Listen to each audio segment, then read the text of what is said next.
السلام علیکم ورحمۃ اللہ وبرکاتہ۔ الحمد للہ وحدہ والصلاة والسلام علی من لا نبی بعدہ، اما بعد، اعوذ باللہ من الشیطان الرجیم، بسم اللہ الرحمن الرحیم۔ یا ایھا الذین آمنوا ادخلوا فی السلم کافۃ ولا تتبعوا خطوات الشیطان إنه لكم عدو مبين۔ وقال تعالى في مقام آخر: ما كان محمد أبا أحد من رجالكم ولكن رسول الله وخاتم النبيين وكان الله بكل شيء عليما۔ صدق الله العلي العظيم۔ قال رسول الله صلى الله عليه وسلم عن ثوبان رضی اللہ تعالی عنہ قال قال رسول اللہ صلی اللہ علیہ وسلم: سيكون في أمتي 30 كذابون كلهم يزعم أنه نبي وأنا خاتم النبيين لا نبي بعدي، أو كما قال عليه الصلاة والسلام۔ محترم بزرگوں اور معزز ایمانی بھائیوں، جیسا کہ آپ لوگ جانتے ہیں کہ یہ کون سی رات ہے، ہر سال سنتے آ رہے ہیں، بار بار سنتے آ رہے ہیں کہ ٹیکے کی ضرورت نہیں ہے تو ٹیکا چھوڑ دو، سامنے ہٹ جائیے، کیونکہ اگر ٹیک دے کے بیٹھنے کا نقصان یہ ہوتا کہ نیند آ جاتی تھوڑی دیر کے بعد۔ جب آپ کو نیند آ گئی تو پھر ہم کو بھی نیند آنا شروع ہو جائے۔ اب ہم سو گئے بولے تو سب سونا پڑتا، اس لیے سب کے فائدے کو مد نظر رکھتے ہوئے تھوڑی دیر سنیں گے انشاءاللہ۔ جب آپ بولتی ہے بس تو انشاءاللہ بس کر دیں۔ کتنے دیر سننا چاہ رہے بول دیجئے، جب اکتا گئے بات سننے سے تو بول دیجئے انشاءاللہ بات کو ختم کر دی، کیونکہ خیر الکلام قل ودل ولم یطل فیمل اللہ۔ عربی کا مقولہ ہے بہترین کلام وہ ہے جو کم ہو لیکن فائدہ بخش ہو، لمبا نہ ہو کہ اگتا جائے۔ تو اسی لیے انشاءاللہ کوشش یہ کریں گے کہ مختصر وقت میں، تھوڑے وقت میں اچھی بات کر دیں گے تاکہ آپ کا بھی فائدہ ہو جائے اور میرا بھی فائدہ ہو جائے۔ اور اللہ رب العزت سے میں یہی دعا کرتا ہوں کہ اللہ رب العزت میری زبان سے ایسی باتیں نکالیں جو ہم سب کے لیے نفع بخش ہو جائے۔ میرے محترم بزرگوں اور معزز ایمانی بھائیوں، ہم چھوٹے ہیں جب سے سنتے آ رہے شب برات، شب برات، شب برات۔ بیچاری شب برات ہر سال آتے رہتی ہوں، ہر سال آتی اور ہر سال چلے بھی جاتی ہوں، لیکن ہم جہاں ہیں وہیں چھ ہیں، ہم جیسے ہیں ویسے چھ ہیں ہم، اور ہر سال شب برات کی فضیلت سنتے جا رہے ہیں۔ ایسا نہیں کہ بھائی اس سال سنے، آئندہ سال نہیں سنے، اس سے پہلے سال نہیں سنے، بلکہ بچپن سے آج تک، بچپن تک شب برات کی فضیلت سنتے آ رہے ہیں، لیکن کبھی یہ نہیں سوچے کہ بھائی سننے کا فائدہ کیا ہو رہا۔ کیا ہم مسجد میں 1 گھنٹہ، 2 گھنٹہ، آدھا گھنٹہ جو بیٹھ کے اپنی نیند کو قربانی دے دے کے، آرام دہ بستر کو چھوڑ کے، گھر دار کو چھوڑ کے مسجد میں آ کے ہم بیٹھ گئے، تو یہ ہمارا اتنا وقت فائدہ مند رہا یا نہیں رہا؟ سن رہے پھر چلے جا رہے ہیں، اور اس کے بعد ہم جو ہے سو نیت بھی نہیں کر رہے کہ بھئی ہم اچھے بننا ہے، جیسا ہم سنے ویسا ہمارا بننا ہے۔ اگر یہ نیت لے کے اگر کہیں پہ بیٹھ گئے تو انشاءاللہ فائدہ ہوتا، نہیں بس مول صاحب بول دیے، اعلان کر دیے، صدر صاحب بول دیے، اعلان ہو گیا، مفتی صاحب آ رہے کہتے، بات کر رہے کہتے، ہمارا کو تھوڑے دیر بیٹھ کے سن لے کے چلے جانا ہے۔ اگر یہ دماغوں میں ہے تو نہیں سننا بہتر ہے، کیونکہ نیند پہ خراب ہو جائے نا بھائی۔ اگر عمل کرنا ہے تو سنیں گے، عمل نہیں کرنا ہے تو سننا بیکار ہے، کیونکہ آج تک کئی بیانات سن لیے، آج تک کئیوں بیانات سن لیے جس کا کوئی حساب نہیں ہے، لیکن کبھی ہم یہ نہیں سوچے کہ ہم جو سنیں اس پہ ہم عمل کریں یا نہیں کریں. کئی جلسے ہو گئے، شب برات کا جلسہ ہوگا، شب قدر کا جلسہ ہو گیا، شب معراج کا جلسہ ہوگا، سیرت کا جلسہ ہو گیا، پھر بیچ میں دوسرے جلسے ہو گئے، کہیں اور جا کے بھی سن کے آ گئے. سینکڑوں مرتبہ سنتے رہ رہے ہیں لیکن دل پہ اثر نہیں ہو رہا. تو پھر سننے کا فائدہ کیا ہے؟ تو اس لیے اب یہ عہد کر کے بیٹھ جاؤ کہ انشاءاللہ جو بھی سنیں گے، جتنا بھی سنیں گے، اس پہ ہم عمل کریں گے انشاءاللہ. اور انشاءاللہ میرے محترم بزرگوں اور معزز ایمانی بھائیوں، شب برات کے متعلق چند باتیں آپ کی خدمت میں رکھنا چاہ رہا ہوں. اور اس کے بعد آج کل کے دور میں نئے نئے فتنے ابھر گئے اور وہ فتنے کیا کر رہے ہیں؟ مسلمانوں کے ایمان پہ ڈاکہ ڈال رہے ہیں. تو انشاءاللہ اس سلسلے میں بھی تھوڑی بہت روشنی ڈالنے کی کوشش کروں گا. اگر آپ ساتھ دیے تو انشاءاللہ گاڑی چلتی ہے، اگر ساتھ نہیں دیے تو پھر گاڑی بیچ میں رک جاتی ہے. محترم بزرگوں اور معزز ایمانی بھائیوں، یہ جو رات ہے نا، بڑی مقدس رات ہے، بڑی اہمیتوں والی رات ہے، بڑی برکتوں والی رات ہے. اگلے 15 دنوں کے بعد رمضان شروع ہونے والا ہے. یہ رمضان سے پہلے جو رات آ رہی ہے یہ رمضان کی تیاری کے واسطے آئے. شہر کو جا رہے ہم، شہر کو جا رہے تو شہر کہاں کی رہتا، لیکن شہر کی خوبصورتی بہت پہلے سے شروع ہو جاتی، شہر کی آبادی بہت پہلے سے شروع ہو جاتی. بڑے بڑے گھر دکھنا شروع ہو جاتے، بڑے بڑے بلڈنگاں دکھنا شروع ہوتے، فیکٹریاں دکھنا شروع ہوتے، خوشنما منظر دکھنا شروع ہو جاتا، باغات دکھنا شروع ہو جاتے. حالانکہ شہر میں ابھی داخل نہیں ہوئی ہے، لیکن اس سے پہلے ہی اس کی برکتیں دکھنا شروع ہو جاتی ہیں. کوئی کام کر رہے تو کام سے پہلے ہی اس کی برکتیں دکھنا شروع ہو جاتی ہے. تو اسی طرح رمضان ابھی آیا نہیں، لیکن رمضان کا یہ مقدمہ ہے کہ رمضان اس طرح ہوگا، رمضان میں اس طرح نیکیاں ملیں گی، رمضان میں اس طرح آپ کی مغفرت ہونے والی ہے. اس کا ایک جھلک اس رات میں، رمضان کی ایک جھلک ہے اس رات کے اندر، کچھ بھی نہیں ہے. پوری رات، پورا رمضان تو ہمارے لیے مغفرتوں کا ہے، رحمتوں کا ہے، جہنم سے آزادی والا ہے، ساری برکتوں والا ہے. شب قدر والی بہترین رات اس مہینے کے اندر اللہ رب العزت نے رکھی ہے. شب برات، شب قدر کے بعد جو اہمیت کے حامل جو رات ہے وہ شب برات والی رات ہے. وہ ساری اہمیتوں کو اجاگر کرنے کے واسطے اللہ نے یہ رات ہم کو دی ہے، تاکہ تم ابھی سے تیاری کر کے شروع ہو جاؤ، تاکہ تم ابھی سے تیار ہو جاؤ کہ تمہارے سامنے ایک مقدس مہینہ آ رہا ہے. اس مقدس مہینے کے واسطے تم مکمل طور پہ تیار ہو جاؤ. اب عبادتیں کرنا ہے، اب اللہ کو منوا لینا ہے. پورے 11 مہینے ہم اللہ سے روٹ کے رہے، پورے 11 مہینے ہم مسجدوں سے دور رہے، پورے 11 مہینے ہم جو ہے سو نہ نماز پڑھے، نہ روزہ رکھے، نہ اللہ کو منوائے. گناہوں میں ہماری زندگیاں چلے گئی، بد نگاہی میں ہماری زندگیاں چلے گئی، جھوٹ بولنے میں ہماری زندگیاں چلے گئی، دھوکہ دینے میں ہماری زندگیاں چلے گئی. لیکن اب رمضان آ رہا ہے، وہ ایک سیزن کا مہینہ ہے جو ہمارے لیے نیکیوں کا سیزن بن کے آنے والا ہے، جو ہمارے لیے مغفرتوں کا سیزن بن کے آنے والا ہے، جو ہمارے لیے رحمتوں کا سیزن بن کے آنے والا ہے، جو ہمارے لیے جنت کو آسان انداز میں فراہم کرنے کے لیے ایک سیزن بن کے آنے والا ہے. اسی کی تیاری گویا کہ اب سے ہی شروع کر دینا ہے. میرے محترم بزرگ اور معزز ایمانی بھائیوں، چنانچہ اللہ کے نبی صلی اللہ علیہ وسلم نے ارشاد فرمایا، رجب شہر اللہ، رجب اللہ کا مہینہ ہے، وہ شعبان شہری، اور شعبان میرا مہینہ ہے.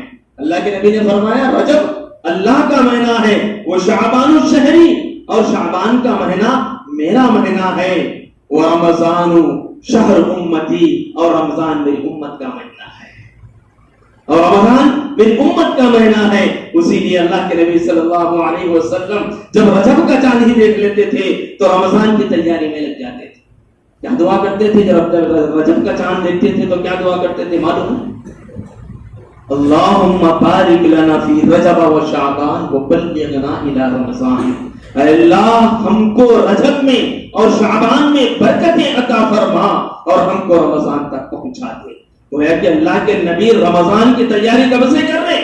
رجب سے کر رہے، 2 مہینے پہلے سے کر رہے. اور یہ بزرگان دین کا بھی یہی معمول تھا کہ رمضان 2 مہینے پہلے ہی رہتا تھا. دعائیں کرتے تھے، اللہ سے مانگتے تھے کہ اللہ ہمیں رمضان عطا کر دے.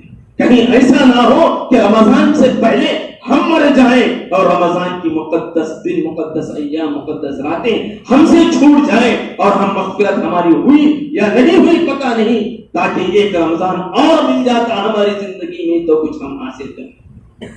اور جب رمضان گزر جاتا تو پھر 2 مہینے تک یہ دعا کرتے تھے کہ یا اللہ گزرا ہوا رمضان ہم سے قبول کر لے، گزرا ہوا رمضان ہم سے قبول کر لے.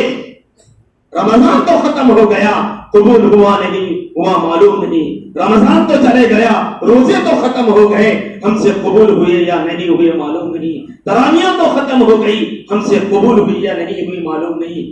لمبی لمبی راتیں گزر چکی ہیں، قیام اللیل ہو چکا ہے، گزر چکا ہے، معلوم نہیں. یا اللہ ہم سے قبول کر لے. یہ دعائیں اللہ کے نبی صلی اللہ علیہ وسلم کے بعد جو بزرگان دین آئے ہیں ان بزرگان دین کا یہ معمول تھا کہ ہمارے رمضان کو اللہ قبول کر لے. یہ شعبان ہمارے لیے مقدمہ ہے، رمضان کے آنے کا مقدمہ ہے. رمضان آئے گا تو انشاءاللہ ہم رمضان میں مکمل طور پہ نمازیں پڑھنے والے بن جائیں گے، مکمل طور پہ روزے رکھنے والے بن جائیں گے، مکمل طور پہ عبادتیں کرنے والے بن جائیں گے.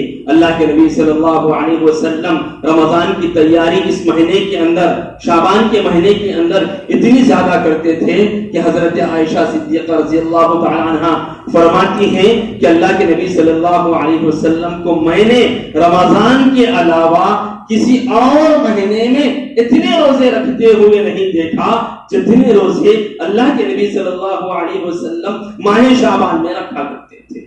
کثرت سے روزے رکھتے تھے، بکثرت روزے رکھتے تھے، مستقل روزے رکھتے تھے اس مہینے کے اندر. یہ رمضان کی تیاری تھی، رمضان آنے والا ہے اس کی تیاری تھی. حضرت عائشہ فرماتی ہیں کہ اللہ کے نبی کو میں نے دیکھا کہ اس مہینے کے اندر بہت زیادہ روزے رکھتے تھے. ہمیں کبھی یہ گمان کرتے تھے کہ روزے رکھتے رکھتے رکھتے رمضان کو ملا لیں گے. یہ اللہ کے نبی صلی اللہ علیہ وسلم کا معمول تھا.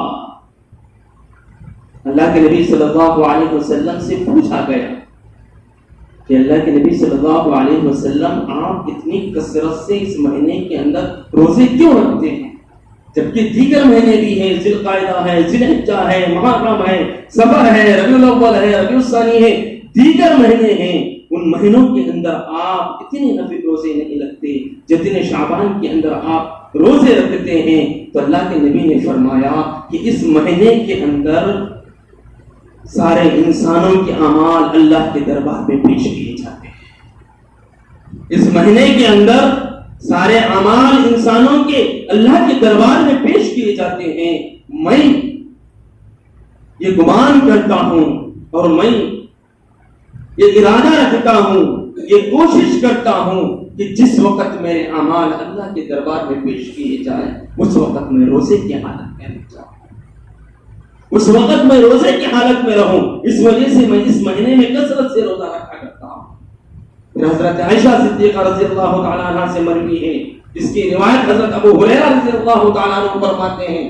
حضرت عائشہ صدیقہ رضی اللہ تعالی عنہا نے فرمایا یا رسول اللہ صلی اللہ علیہ وسلم آپ اس مہینے میں کثرت سے روزے کیوں رکھتے ہیں؟ تو اللہ کے نبی نے فرمایا اس مہینے میں کثرت سے روزے اس وجہ سے رکھتا ہوں کہ آئندہ شعبان تک، آئندہ 15 شعبان تک جتنے لوگ مرنے والے ہیں، جتنے لوگ اللہ کو پیارے ہونے والے ہیں، جتنے لوگ دنیا کو چھوڑنے والے ہیں، جتنے لوگ اس دار فانی سے ختم ہو کر زیر زمین ہونے والے ہیں اور ان کی روحیں اللہ کے پاس جانے والی ہیں، وہ سارے لوگوں کی فہرست اس مہینے کے اندر تیار ہوتی ہے اور لسٹ میں وہ لوگ آ جاتے ہیں. اس وجہ سے میں یہ کوشش کر رہا ہوں کہ جس وقت میرے ختم ہونے کا، میرے انتقال کا وقت لکھا جائے اور اللہ کے پاس وہ وقت پہنچا دیا جائے تو اس وقت میں روزے کی حالت میں رہوں. اور اللہ کے نبی نے یہ بھی فرمایا کہ انسان نکاح کرتا ہے، انسان خوشیاں مناتا ہے، لیکن پتہ نہیں کہ اس کے لیے اس رات کے اندر موت کا فیصلہ لکھ چکا ہوگا، اس کے لیے اس رات میں موت کا فیصلہ لکھ چکا ہوگا، انسان کو پتہ نہیں ہوتا۔ میرے محترم بزرگ اور معزز ایمانی بھائیو، موت کب کس حالت میں آنے والی ہے پتہ نہیں، موت کا وقت تو طے ہے، اول آخر آنے ہی والی ہے، کوئی آگے گیا، کوئی پیچھے جانے والا ہے، کوئی اب گیا، کوئی کل جانے والا ہے، کوئی کبھی اور تو جانے ہی والا ہے، رہنے کے لیے تو کوئی آیا نہیں۔ لیکن یہ بات بھی طے ہے کہ موت کب آنے والی ہے پتہ نہیں ہے۔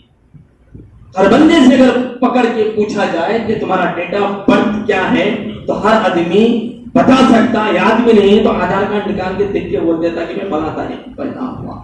اگر اس سے یہ پوچھا جائے کہ ڈیٹ آف ڈیتھ کیا ہے تمہارا، مرنے والا دن کیا ہے تمہارا، بتا سکتے تو وہ ہرگز نہیں بتا سکتا، کیونکہ اس کو اس بات کا علم نہیں ہے، کیونکہ ابھی آن ہی آن میں میری موت آ سکتی ہے، پکڑ سکتی ہے۔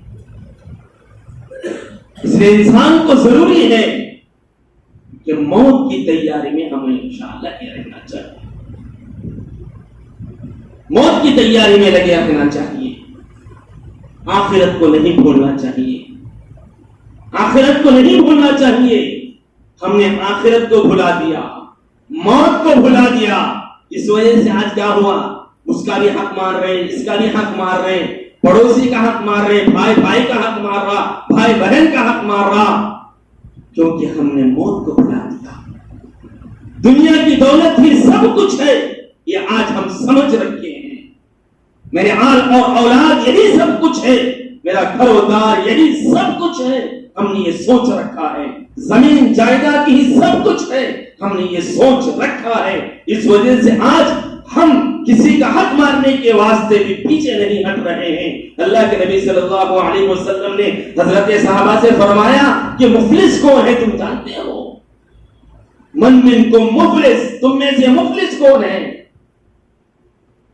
صحابہ نے عرض کیا یا رسول اللہ صلی اللہ علیہ وسلم، مفلس تو وہ شخص ہے جس کے پاس نہ روپیہ ہو، جس کے پاس نہ دینار ہو، جس کے پاس نہ گھر ہو، نہ جس کے پاس کچھ رہنے کے لیے ٹھکانہ ہو، نہ در و دیوار نہ ہو اس کے پاس، وہ مفلس ہے۔ جو خلاص ہے جو بندہ، جو شخص، وہ تو مفلس کہلائے گا۔ لیکن اللہ کے نبی نے فرمایا یاد رکھو، مفلس وہ شخص نہیں ہے جس کو تم سمجھ رہے ہو، مفلس وہ شخص نہیں ہے، بلکہ مفلس وہ شخص ہے، ایک بندہ ہوگا جو اللہ کے دربار میں حاضر ہو جائے گا، میدان محشر قائم ہو جائے گا، بندہ بہت ساری نیکیاں لے کر اللہ کے دربار میں پہنچا ہوگا، چونکہ وہ تہجد بھی پڑھ رہا تھا، پہلی صف میں نماز بھی ادا کر رہا تھا، رمضان کے پورے روزے میں رکھ رہا تھا، ساری عبادتیں بھی کر رہا تھا، سب کچھ اللہ کی عبادت میں مشغول تھا، دن بھر اللہ کی عبادت میں، رات میں اللہ کی عبادت میں مشغول تھا، اللہ کے دربار میں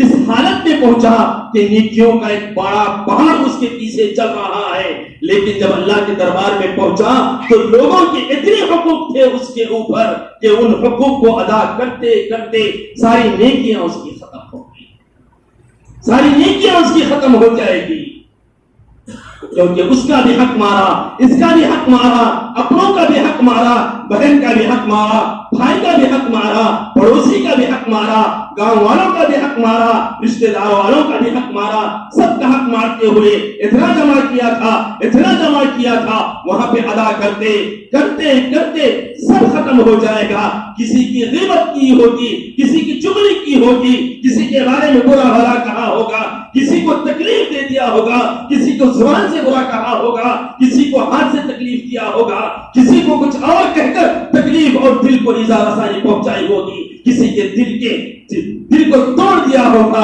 ایسی حالت میں جب پہنچے گا تو ان کے حقوق ادا کرنا وہاں پر آسان نہیں ہے، بلکہ اپنی نیکیاں دے دے کے حقوق کو ادا کرنا ہوگا۔ یہ حقوق العباد ہے، اللہ رب العزت کے حقوق بھی کچھ ہے، بندوں کے بھی حقوق کچھ ہوتے ہیں۔ اللہ کے حقوق میں اگر کچھ کوتاہی ہوتی ہے تو اللہ چاہے تو معاف کر دیتا ہے، لیکن بندوں کے حقوق میں اگر کمی ہو گئی، زیادتی ہو گئی، تو یاد رکھنا اس وقت تک معاف نہیں ہوگا جب تک وہ بندہ معاف نہ کرے۔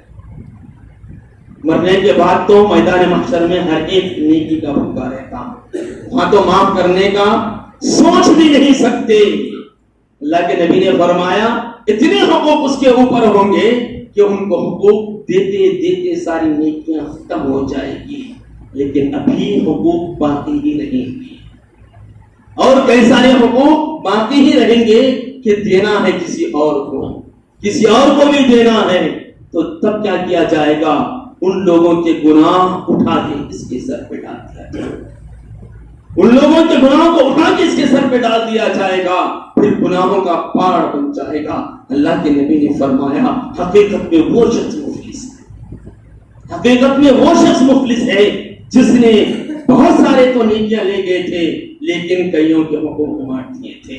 میرے بزرگوں اور دوستوں، وقت ہے ان حقوق کو پورا کرنے کا۔ اللہ نے مہلت کی ہے ان حقوق کو پورا کرنے کا، اللہ نے موقع فراہم کیا ہے ان حقوق کو ختم کرنے کا، ان حقوق کو ادا کرنے کا اللہ نے موقع دیا ہے۔ آج دنیا ہی میں معافی مانگ لو، آج دنیا ہی میں دے دو، ختم کر دو۔ کئی سارے جھگڑے پڑے ہوئے ہیں جائیدادوں کے، آج کوئی دینے کے لیے تیار نہیں ہے، ہڑپ کرنے کے لیے تو تیار ہے، ڈالنے کے لیے تو تیار ہے، لیکن انصاف کرنے کے لیے تیار نہیں، انصاف کرنے کے لیے تیار نہیں ہے۔ شریعت کا اہم مسئلہ ہے میراث کا مسئلہ۔ میراث کی حد تک تو کوئی اپنی بہنوں کو جائیداد دیتا ہی نہیں ہے۔ اسلامی قانون کیا ہے جاننا بھی نہیں چاہتا اور اس کے موافق عمل کرنا بھی نہیں چاہتا۔ یہ حقوق العباد ہے، حقوق العباد میں انسان پھنس جائے گا تو ساری نیکیاں چلی جائے گی، سارا کرا دھرا سب ختم ہو جائے گا۔ میرے محترم بزرگ اور معزز ایمانی بھائیوں، یہ مقدس رات ہے، اس مقدس رات کے اندر اللہ رب العزت نے اپنے بندوں کی مغفرت کا بھی اعلان کر رہے ہیں۔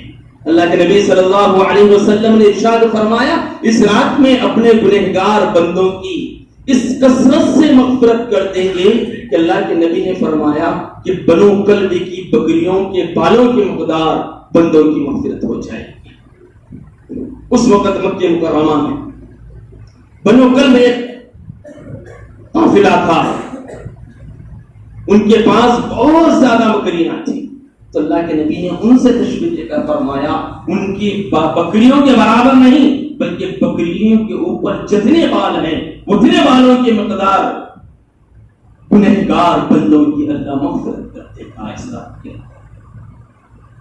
معافی مانگنے کی ضرورت ہے، اللہ کو منوا لینے کی ضرورت ہے اور اپنے گناہ کو دھلا لینے کی ضرورت ہے۔ حضرت عائشہ صدیقہ رضی اللہ تعالی عنہا فرماتی ہیں کہ اس رات کے اندر ایک رات میں اللہ کے نبی صلی اللہ علیہ وسلم کی باری میرے ہی پاس تھی، اللہ کے نبی صلی اللہ علیہ وسلم آرام فرما رہے تھے، میں بھی آرام فرما رہی تھی۔ اچانک رات میں میری آنکھ کھل گئی تو میں نے اللہ کے نبی صلی اللہ علیہ وسلم کو نہیں پایا، بستر پر نہیں تھے، تو میں گھبرا گئی، گھبرا کر باہر نکل گئی اور دوسرے ازواج کے پاس، دوسرے بیویوں کے پاس تلاش کرنے نکل گئی، کہیں پر بھی میں اللہ کے نبی کو نہیں پایا، یہاں تک کہ میں جنت البقیع پہنچ گئی، بازو میں ہی تھا جنت البقیع، جنت البقیع میں پہنچ گئی، وہاں پر اللہ کے نبی صلی اللہ علیہ وسلم کو دیکھا، پھر واپس آ گئی، میں اپنے آپ میں شرمندہ تھی اور میری سانس پھول رہی تھی۔ اللہ کے نبی صلی اللہ علیہ وسلم میرے حجرے کے اندر آ گئے اور ارشاد فرمانے لگے اے عائشہ کیوں گھبرا رہی ہو؟ کیا اللہ اور اس کے رسول تیرے ساتھ ناانصافی کریں گے؟ کیا تو یہ سوچ رہی تھی؟ حضرت عائشہ نے فرمایا ہاں یا رسول اللہ صلی اللہ علیہ وسلم۔ اللہ کے نبی نے فرمایا بتاؤ عائشہ تمہیں پتا ہے یہ کون سی رات ہے؟ حضرت عائشہ نے فرمایا نہیں یا رسول اللہ یہ کون سی رات ہے مجھے تو پتا نہیں ہے۔ اللہ کے نبی نے فرمایا یہ شعبان کی 15ویں تاریخ کی رات ہے، اس رات میں اللہ رب العزت بنو کلب کی بکریوں کے بالوں کی مقدار میں اپنے بندوں کی مغفرت فرما دیتے ہیں۔ بڑی مقدس رات ہے، اس رات کی فضیلت کو اللہ کے نبی صلی اللہ علیہ وسلم نے اعلان فرمایا ہے اور بتلا دیا ہے کہ اس رات کے اندر عبادت کثرت کے ساتھ کیا کرو. اپنے عمل کے ساتھ بھی ثابت کر دیا کہ ایک مرتبہ حضرت عائشہ صدیقہ فرماتی ہیں کہ اللہ کے نبی صلی اللہ علیہ وسلم کو میں نے دیکھا کہ رات میں سجدے کے اندر گرے ہوئے ہیں. کئی دیر تک میں نے دیکھا, یہاں تک کہ میں دیکھتے دیکھتے یہ گمان کرنے لگی کہیں اللہ کے نبی صلی اللہ علیہ وسلم کا انتقال تو نہیں ہو گیا. اتنا لمبا سجدہ ہو گیا. جب میں نے اس گمان میں پڑ گئی تو اللہ کے نبی صلی اللہ علیہ وسلم کے انگوٹے کو پکڑ کے ہلایا. جب حرکت کرنے لگا تو میں نے لمبی سانس لی, ٹھنڈی سانس لی, اور مجھے اطمینان ہوا کہ اللہ کے نبی صلی اللہ علیہ وسلم کا حیات ہے. جب لمبے سجدے کے بعد فارغ ہو گئے, فارغ ہونے کے بعد اللہ کے نبی نے فرمایا, عائشہ تو جانتی ہے یہ کون سی رات ہے؟ یہ رات 15 شعبان کی رات ہے. اس رات میں اللہ بنو کلب کی بکریوں کے بالوں کے مقدار بندوں کی مغفرت فرما دیتے ہیں. لیکن کچھ لوگ ایسے ہوں گے جن کی اللہ اس رات میں بھی مغفرت نہیں کرے گا. کچھ لوگ ایسے ہوں گے جن کی اللہ رب العزت اس رات کے اندر بھی مغفرت نہیں کرے گا. بد نصیب ہے وہ لوگ, بد نصیب ہے وہ لوگ جو اس رات میں بھی مغفرت کے حقدار نہیں بن رہے ہیں.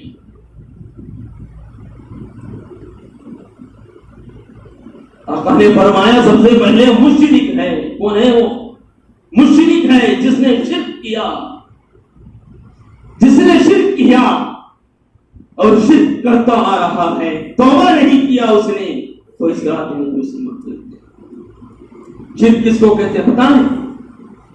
ہم سب کا عقیدہ ہے اور کلمہ ہے کہ لا الہ الا اللہ محمد رسول اللہ صلی اللہ علیہ وسلم, کہ اللہ کے سوا کوئی معبود نہیں ہے, اللہ کے سوا کوئی معبود نہیں ہے, عبادت کے لائق کوئی ہے ہی نہیں ہے. لا الہ الا اللہ, اللہ کے سوا کوئی پوجے کے قابل ہے ہی نہیں, پرستش کے قابل ہے ہی نہیں. حضرت محمد مصطفیٰ صلی اللہ علیہ وسلم اللہ کے رسول ہے, یہ ہمارا عقیدہ ہے, یہی ہمارا اسلام کا اہم بنیادی عقیدہ بھی ہے.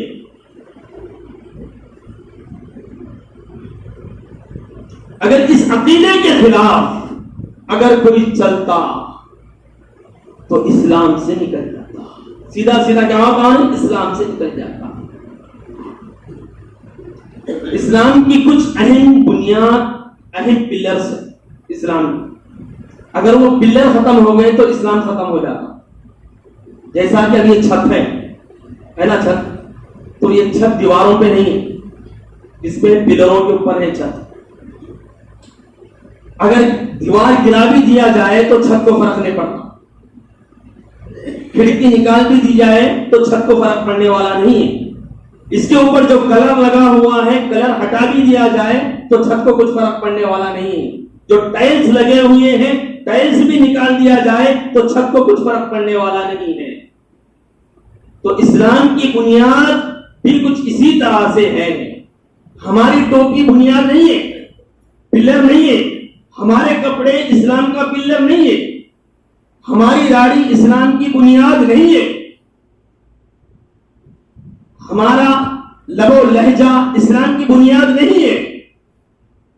جس طرح اس چھت کے واسطے یہ پلرز اہم کردار رکھتے ہیں, اگر ان پلروں کو ہٹا دیا جائے تو چھت ختم ہو جاتا, گر جاتا. اگر سر سے ٹوپی نکل بھی گئی, جسم سے کپڑا اتر بھی گیا تو ایمان نہیں جاتا, لیکن دل سے وحدانیت ختم ہو گئی, توحید ختم ہو گئی, اقرار باللسان ختم ہو گیا, تصدیق القلب ختم ہو گیا, دل سے تصدیق کرنا کہ اللہ ایک ہے ختم ہو گیا, زبان سے اقرار کرنا کہ اللہ ایک ہے ختم ہو گیا, یا پھر اپنی عمل سے یہ ختم ہو گیا کہ اللہ ایک ہے, تو کیا ہو جائے گا؟ اسلام کا پلر گر گیا. جب اسلام کا پلر گر گیا تو اسلام بھی ختم ہو گیا اور وہ اسلام کے باہر نکل جاتا. زبان سے تو اللہ ایک ہے بول رہا, لیکن عمل سے نہیں کر رہا. کفار مکہ یہی کرتے تھے. اگر کفار مکہ جس وقت اللہ کے نبی صلی اللہ علیہ وسلم مکہ مکرمہ میں مبعوث ہوئے، اتارے گئے، اللہ کے نبی صلی اللہ علیہ وسلم کو نبوت عطا کی گئی ہے، اس وقت سارے مکہ کے جتنے لوگ رہنے والے تھے سب کا یہی عقیدہ تھا کہ سب کو پیدا کرنے والا اللہ ایک ہی ہے، سب کا خالق اللہ ایک ہی ہے، لیکن انہوں نے کچھ اور قصور کر رکھا تھا۔ وہ قصور کیا تھا پتہ ہے؟ وہ قصور یہ تھا کہ بارش کے واسطے ایک بت بنا رکھا تھا، اولاد کے واسطے ایک اور بت بنا رکھا تھا، اگر زندگیوں میں خوشی ہونا ہے تو ایک اور بت رکھا تھا بنا کے، اگر اولاد ہونا ہے ایک اور بت رکھا تھا، دکان کے اندر برکتیں ہونا ہے ایک اور کی پرستش کرتے تھے، اگر گھروں کے اندر میاں بیوی کے جھگڑے ختم ہونا ہے تو ایک اور کی پرستش کرتے تھے۔ اس طرح سے ہر پرابلم کے لیے اس کا سولوشن یہ تھا کہ انہوں نے ہر پرابلم کے واسطے ایک ایک بت کو بنا رکھا تھا۔ زبان سے تو یہی کہتے تھے کہ سب کا خالق اللہ ہے، سب کو پیدا اسی نے کیا، لیکن جب پرابلمز آتی ہیں زندگی کے اندر تو انہوں نے ہر پرابلم کے واسطے ایک ایک معبود کو بنا رکھا تھا۔ 360 بت بیت اللہ شریف کے اندر رکھے ہوئے تھے، بیت اللہ شریف کے اطراف و اکناف رکھے ہوئے تھے، لیکن جب عقیدہ پوچھا جائے تو ان کا بھی عقیدہ یہی تھا کہ اللہ ایک ہی ہے، سب کا خالق ایک ہی ہے، لیکن ہمارے پرابلم سالو کرنے والے یہ سب معبودان باطلا ہیں۔ اگر آج کسی غیر مسلم کو بھی اگر پوچھا جائے تو وہ یہی کہتا ہے کہ سب کو پیدا کرنے والا انہیں ہے، ہوتا نہیں، سب کو پیدا کرنے والا انہیں ہے، وہ ایک ہی ہے، تمہارا بھی اللہ میں وہ ایک ہی ہے، ہمارا بھی بھگوان ایک ہی ہے، لیکن جب پرابلمز آتے ہیں تو اس نے بھی اپنے پرابلموں کو ختم کرنے کے واسطے ہر جگہ ہر مقام پہ ایک ایک بت کو بنا رکھا ہے، اس کی پرستش کرتا ہے۔ تو وہ آج ہندو ہو گیا، وہ آج کرسچن ہو گیا، وہ آج یہودی ہو گیا، آج وہ بت پرست ہو گیا، آج مسلمان بھی یہی عقیدہ رکھتے ہیں کہ ہم سب کا خالق اللہ ہے، لیکن جب گھر کے اندر پرابلم آ جاتا ہے، اولاد نہیں ہوتی ہے تو فلاں درگاہ کے پاس جا کر ماتھا ٹیک دیا جاتا ہے اور کہا جاتا ہے کہ مجھے بچہ ہو جائے تو تمہیں 5 بکروں کی نیاز کر دیں گے، میاں بیوی کے جھگڑے ختم ہو جائے تو بابا ہم تمہارے لیے یہ نذرانہ پیش کر دیں گے، اگر دکان میں برکت آ جائے تو تمہارے لیے ہم یہ نذرانہ پیش کر دیں گے، آج ہم تمہارے لیے ہمارے جانب سے چادر پیش کر دیں گے، ہمارے دکان میں برکت آ جائے گی۔ ہم نے بھی اپنے پرابلموں کے واسطے ہر ایک پرابلم کے لیے ہر ایک درگاہ کو چن رکھا ہے، ہر ایک بابا کو چن رکھا ہے، ہمارے پرابلمز ان لوگوں کے سامنے پیش کیے جاتے ہیں اور وہ سوال کرتے ہیں، یہ ہمارا عقیدہ بن چکا ہے۔ اگر پوچھا جائے تم کو کس نے پیدا کیا؟ اللہ نے، لیکن جب پوچھا جائے پرابلم کا تو پرابلم کا سوال کرنے والی ذات اللہ کی نہیں بلکہ اس کی ہو گئی، جب اس کی ہو گئی تو انہیں ہندو کیوں ہو گیا تو مسلمان کیوں رہ گیا؟ جب غیر دوسرے کی پوجا کر رہا، انہیں بھی مان رہا کہ سب کا بھگوان ایک ہی ہے تو انہیں ہندو کیوں ہو گیا؟ اور ہم بھی مان رہے کہ سب کا اللہ ایک ہی ہے، پھر بھی ہم پرابلمز دوسروں سے ختم کر رہے ہیں تو ہم مسلمان کیوں باقی رہ جائیں گے؟ بتا دیں، اس کا عمل بھی سیم ہے، ہمارا بھی عمل سیم ہے۔ گھروں کے اندر سیلانی بابا کی فوٹوز لگی ہوئی ہے، اس کے سامنے ہر جمعہ کو اگر بتی لگائی جاتی ہے، پھول نچھاور کیا جاتا ہے، گلہ ڈالا جاتا ہے، اس کے سامنے سجدہ کیا جاتا ہے، اس سے اپنی شفا طلب کی جاتی ہے۔ بتاؤ ابھی مسلمان باقی ہے؟ رہتا مسلمان؟ یہ خواب و خیالی ہے کہ تم مسلمان باقی رہ گئے اتنا کرنے کے باوجود۔ مسلمان کے گھر میں پیدا ہونے سے کوئی مسلمان باقی نہیں رہ جاتا، بس ہم یہی سوچ رہے ہیں کہ میرا باپ مسلمان، دادا مسلمان، دادا پردادا مسلمان، سگردادا مسلمان، لہذا میں بھی مسلمان۔ یاد رکھو، مسلمان کے گھر میں پیدا ہونے سے ہم مسلمان نہیں بن جاتے، مرنے کے بعد مسلمانوں کے قبرستان میں دفن کر دینے سے مسلمان باقی نہیں رہ جاتے، مرنے کے بعد ہماری نماز جنازہ پڑھی جا رہی ہے تو بتاؤ ہم مسلمان باقی نہیں رہ جاتے۔ جب تک دل ایمان ایک نہ ہو جائے، جب ہمارا عقیدہ ایک نہ ہو جائے کہ سب کا پالنہار ایک ہی ہے، سب کا خالق ایک ہی ہے، سب کے پرابلم کو ختم کرنے والا ایک ہی ہے، سب کو رزق دینے والا ایک ہی ہے، بیماری دینے والا بھی انہیں ہے، شفا دینے والا بھی